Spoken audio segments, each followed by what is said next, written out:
Hey guys, before I start the video here, let me just give a big shout out to Death and Terror. Obviously this is in a collaboration with him, since I've already had one a few weeks ago. But this morning I woke up to a message from Death and Terror. In this message, he gave me the photo you see on the screen, as well as my new logo, which you can see on my channel.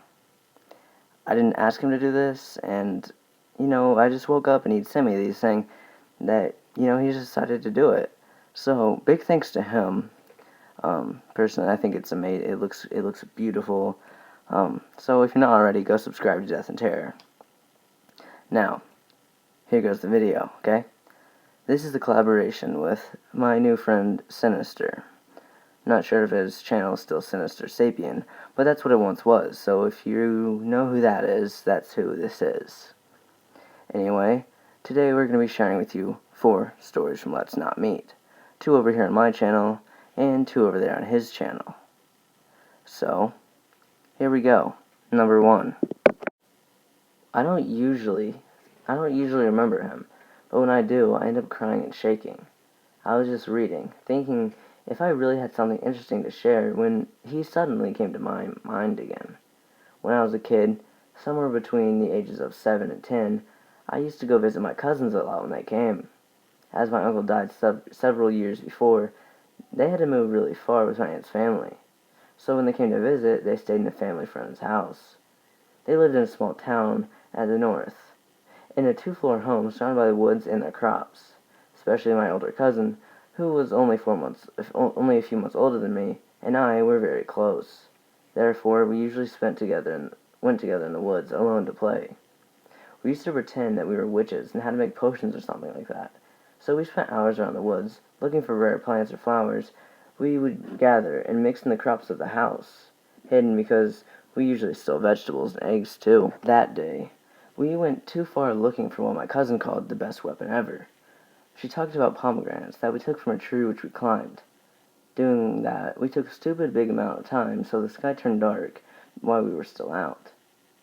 We knew our dog was close, and we felt safe, so we really didn't bother about getting dark. He was a big, good guy, who always protected us from anything barking and biting. The thing is, that when we finished, we could barely see a few feet ahead. My cousin doesn't remember exactly what happened, but even today, she still dreams about how I looked at her horrified, and how the dog ran away without us.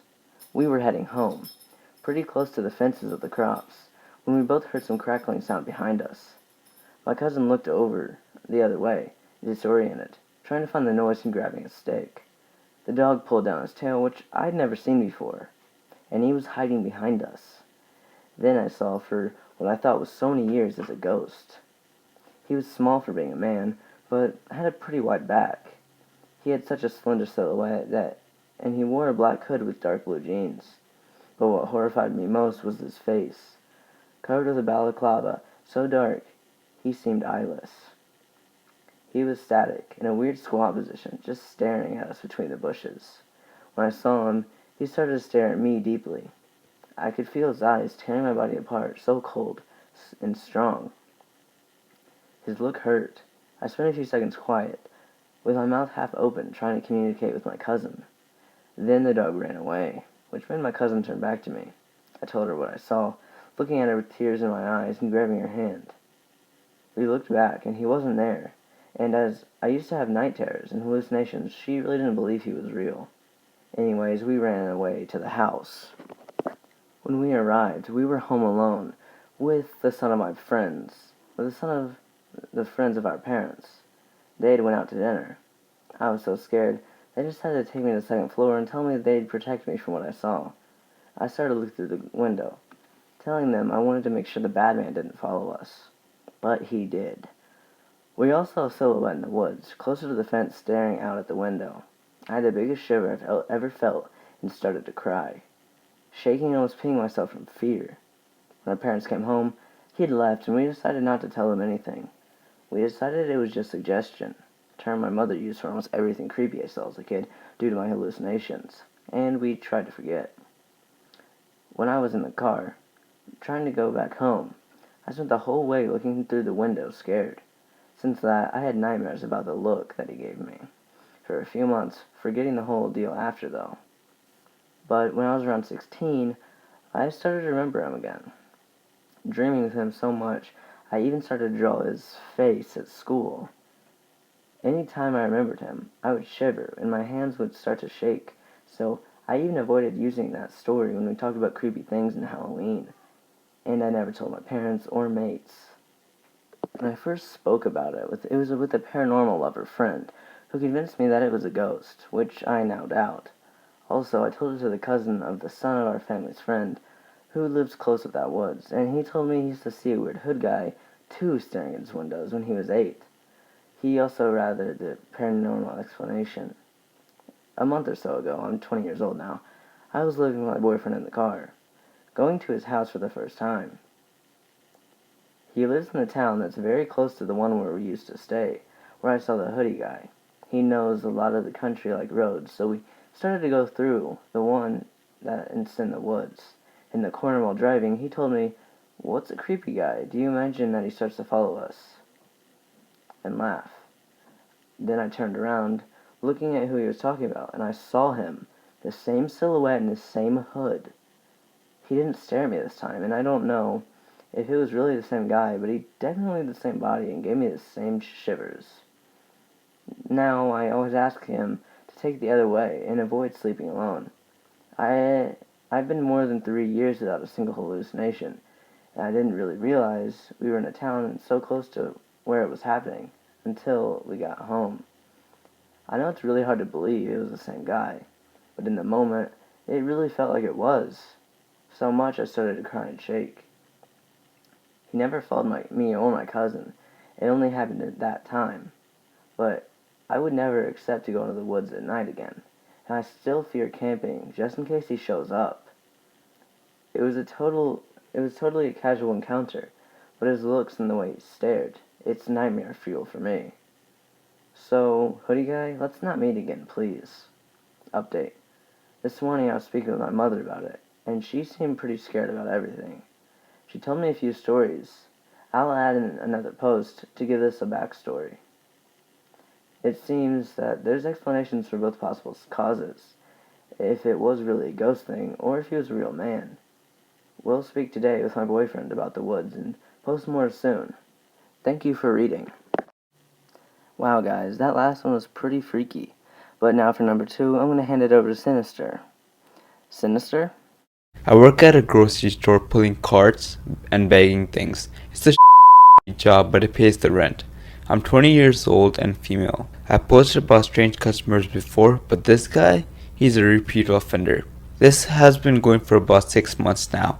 6 months ago, I was standing in the liquor section dusting the bottles and making sure the displays look nice. A man about 10 or so years older than me entered the section and asked me to recommend him something.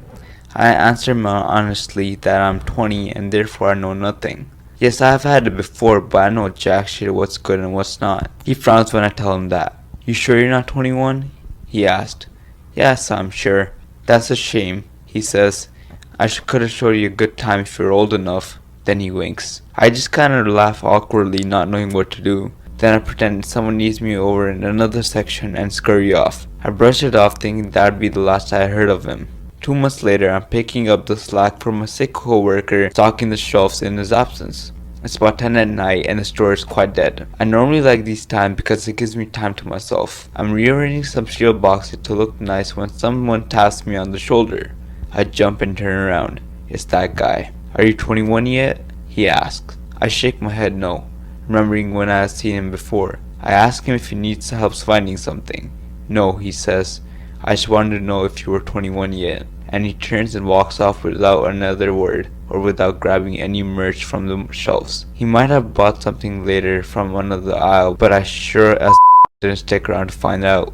3 weeks later, I'm begging in one of the check stands when he comes through, again posing the same question. I answer him once again no, and since there's lots of people around, that's the end of that. And now last week I'm marking down a service walk at about 7 in the morning. Basically that means I walked to the store and made sure that there was no messes or safety issues. I'm at the customer service desk alone and my back is turned. I hear someone clearing their throat and I turn around. Guess who? Are you 21 yet? He asks. He's staring intently, like he's trying to will me to suddenly be 21. I once again answer no. I'm not 21. He scowls me. Are you sure? He asks again. Oh yes, I'm quite sure, thank you very much. Thankfully my manager swoops in and takes care of what he needed. I've told my manager about this dude, but they don't really seem to care. For now, he hasn't done anything except creep hardcore, but I worry. Wow, Sinister, thanks for that. That was terrifying. You guys make sure you go over to his channel after this and check it out, subscribe to him, and make sure you watch his part of our collaboration. Again, guys, a huge props to Death and Terror for making my new logo and, channel art. Thanks a lot for that. If you guys like my channel, make sure you like the video, make sure you subscribe if you're not already, and if you want to see more, I have 3 suggestions on the screen right now you can click on. Yeah, that's it for this video, guys. So, until next time, have a horrific day.